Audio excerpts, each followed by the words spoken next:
Welcome to this episode of Story Mingle, where stories come alive and learning takes a whole new dimension. StoryMingle.com is your one-stop destination for enriching content that educates, inspires, and entertains. Don't forget to check out our YouTube channel, Story Mingle, where we dive into a world of captivating stories and insightful lessons. And joining you on this journey today is your AI voice instructor, Srinidhi. In today's episode, we are exploring the essential skills you need to communicate confidently in the corporate world. Picture this: you've just stepped into a professional setting, maybe it's your first day at work, a networking event, or a high-stakes meeting. Communication is the key that opens doors to meaningful connections and opportunities.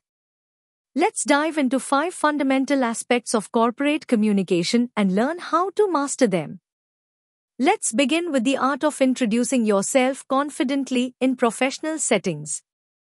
Imagine entering a room filled with professionals and all eyes turned toward you. How do you make a strong first impression? The key lies in clarity and confidence. Begin by stating your name with a warm smile, followed by your professional role or purpose. For example, you might say, "Hello, I'm Alex Parker, and I work as a marketing coordinator at XYZ Limited." Keep your introduction concise yet impactful. Remember, your tone and body language should mirror your words. Stand tall, maintain eye contact, and show enthusiasm. First impressions are like doors, and your introduction is the key to unlocking them. Once you've introduced yourself, the next step is building rapport through small talk.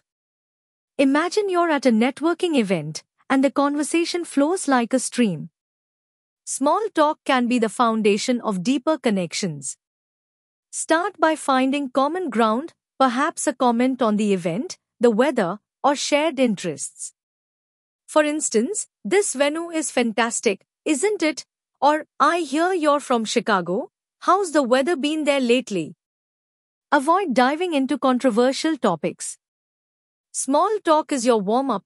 Keep it light, friendly, and approachable. You'd be amazed how a seemingly simple exchange can pave the way for collaboration and camaraderie. Moving on, let's talk about active listening and asking clarifying questions, skills that are invaluable in any professional setting. Picture yourself in a meeting, and someone shares a complex idea.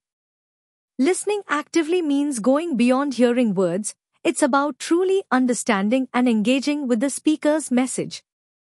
Show your listening by nodding occasionally, making brief affirmations like "I see" or "That's interesting," and paraphrasing their points to show comprehension.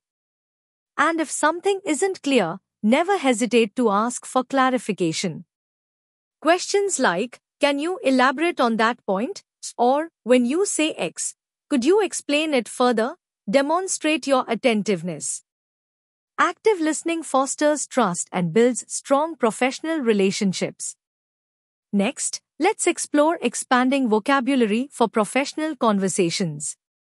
Think of your vocabulary as a toolbox, and every word is a tool.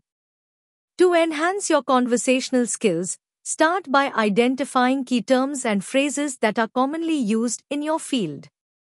Read industry-related articles, make a note of new terms, and integrate them into your everyday discussions. For instance, instead of saying "fix," you might say "rectify," or instead of "help," use "assist." Expanding your vocabulary doesn't mean complicating your language. It's about adding precision and professionalism to your communication. Aim to learn one new word each day, and watch how your dialogue evolves into something remarkable. Finally, let's discuss avoiding common grammar pitfalls in business communication.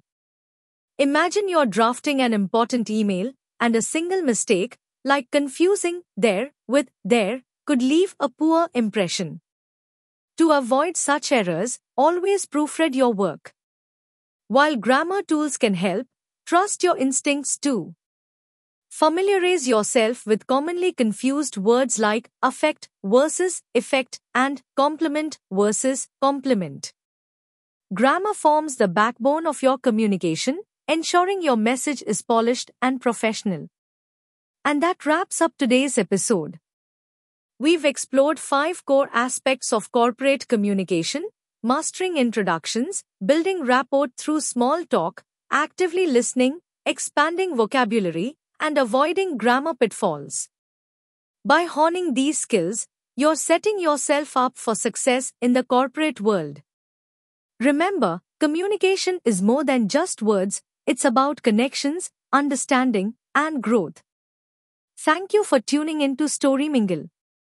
Don't forget to visit our website, storymingle.com, for more resources and subscribe to our YouTube channel, Storymingle, for captivating content. This is Srinidhi, your AI voice instructor, signing off for today. Keep learning, keep practicing, and keep making your mark. See you in the next episode. Welcome to this episode of Storymingle, where stories come alive and learning takes a whole new dimension. Storymingle.com is your one-stop destination for enriching content that educates, inspires, and entertains. And today, we are diving into an essential skill that shapes the professional world: email and written communication. Imagine this: you start your workday, and the first thing you do is check your inbox.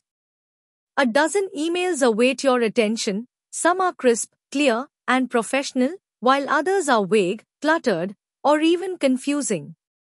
As you sift through them, one thing becomes clear: effective written communication isn't just about typing words, it's about ensuring clarity, professionalism, and purpose. Now, let's say you need to send an important email to your manager or a client. You want it to be polished and professional, but where do you start? The foundation of any great email is structure. Begin with a clear subject line. Think of it as a headline that tells the recipient exactly what to expect. Instead of writing update or request, be specific: project update, Q2 marketing strategy, or request for meeting on client proposal.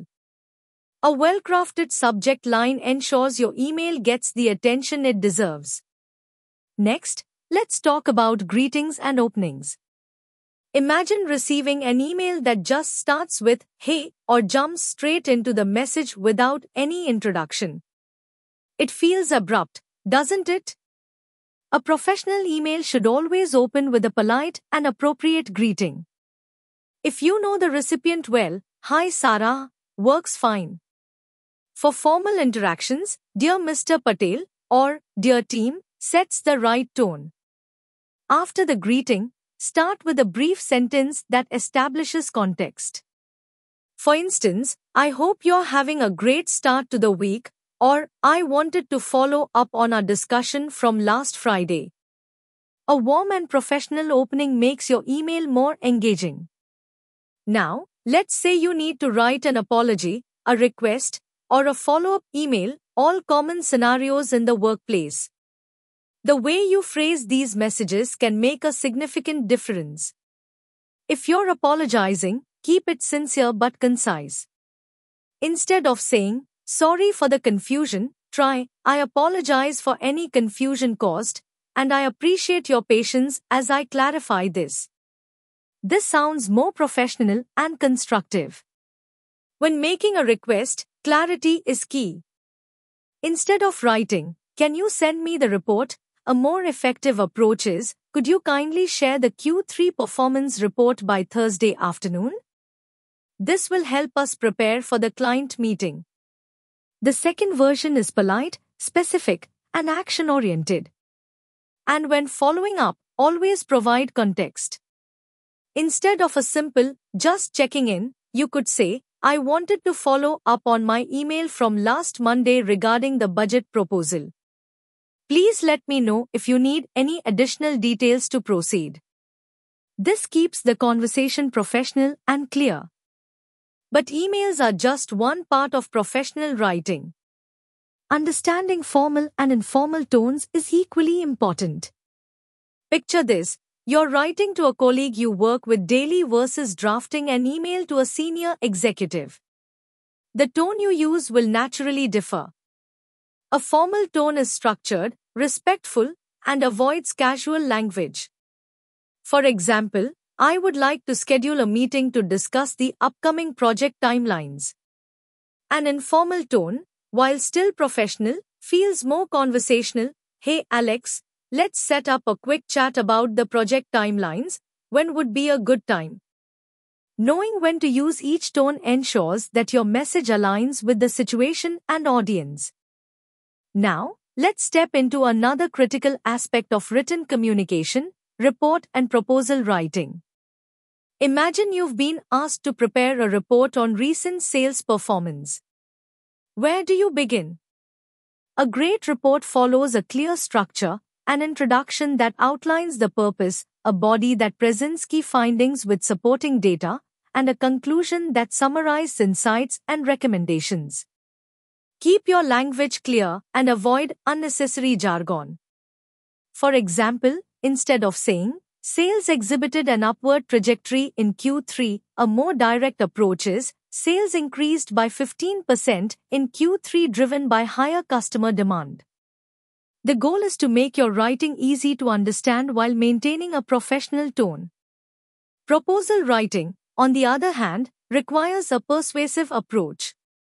Whether you're pitching an idea to management or suggesting a new project, your proposal should be structured with a clear introduction, a problem statement, a proposed solution, and expected benefits. Imagine you're proposing an employee wellness program. A strong opening could be, "Employee wellness is directly linked to productivity and retention. Implementing a structured wellness program can reduce absenteeism and improve overall job satisfaction." This proposal outlines a three-phase approach to introducing wellness initiatives within our organization. Notice how this immediately establishes the need and value of the proposal. The key to a compelling proposal is clarity, logic, and impact. As we wrap up today's episode, let's recap the essential elements of effective email and written communication. We explored the importance of writing polished and professional emails, crafting effective subject lines and greetings, using appropriate phrases for apologies, requests, and follow-ups, understanding formal and informal tones, and mastering report and proposal writing. Each of these skills plays a crucial role in how you communicate in a professional setting. In a world where written communication is often the first impression you make, whether in an email, a report, or a proposal, taking the time to refine your writing can set you apart. The words you choose, the tone you adopt, and the structure you follow all contribute to how your message is received. Thank you for tuning in to this episode of StoryMingle. To continue your learning journey, visit storymingle.com for more insightful resources, and don't forget to check out our YouTube channel for more engaging content. This is Srinidhi, your AI voice instructor, signing off. Keep writing, keep improving, and keep making an impact. See you in the next episode. Welcome to another episode of StoryMingle, where stories come alive and learning takes a whole new dimension. StoryMingle.com is your one-stop destination for enriching content that educates, inspires, and entertains. And today, we are diving into a skill that plays a crucial role in every professional setting: meetings and collaboration. Picture this: it's Monday morning, and you have a big meeting in an hour. As you sip your coffee, you wonder how to make the most of it. You want to contribute effectively, express your opinions confidently, and ensure the discussion stays productive. Meetings are a core part of professional life, whether they take place in a conference room or over a video call. But have you ever been in a meeting where nothing seems to get done? Where people talk in circles, and by the end, no one is quite sure what the next steps are? A successful meeting isn't just about showing up, it's about preparation, clear communication, and collaboration. Now, imagine yourself stepping into the meeting room, ready to contribute. The first step is preparation. Before the meeting starts, take a moment to review the agenda. What is the discussion about? Why are you attending? What key points do you need to address? If you're leading the meeting, having a structured agenda helps keep the discussion focused. If you're a participant, understanding the key topics in advance allows you to share valuable input. Walking into a meeting unprepared is like stepping onto a stage without knowing your lines. Preparation is the foundation of a successful discussion. Now the meeting begins. A colleague presents an idea, and you want to add your thoughts professionally. Instead of saying, "I don't think that's a good idea," you could say, "That's an interesting perspective." Another approach we might consider is the way you phrase your input can make a huge difference. It's important to acknowledge the ideas of others while presenting your own in a constructive manner. Imagine yourself in a discussion where you strongly disagree with the point being made. Instead of bluntly saying, "I completely disagree," a more effective approach would be, "I see where you're coming from, but I have a slightly different perspective." This keeps the conversation open and encourages collaboration rather than confrontation. As the meeting progresses, people start expressing different opinions. Sometimes, discussions can become intense. This is where the skill of handling interruptions and keeping the meeting on track becomes essential. Imagine you're sharing an important point, but a colleague cuts you off before you finish. Instead of getting frustrated, you can calmly assert yourself by saying, "That's a great point. I'd love to hear your thoughts right after I finish this idea." This simple response helps you maintain control of the conversation while keeping things professional. Now, let's say the meeting starts drifting off topic. You were discussing budget planning, but suddenly, people are talking about next year's company retreat. To bring the focus back, you can say, "That sounds like an interesting discussion for another time, but let's come back to the budget planning for now." Keeping discussions focused ensures that meetings don't turn into endless conversations with no clear outcome. As the meeting nears its end, there's one final but crucial step: summarizing discussions and defining the next steps. Without a clear summary, all the discussions might be forgotten, and no real action will follow. Imagine the meeting is wrapping up, and everyone is about to leave.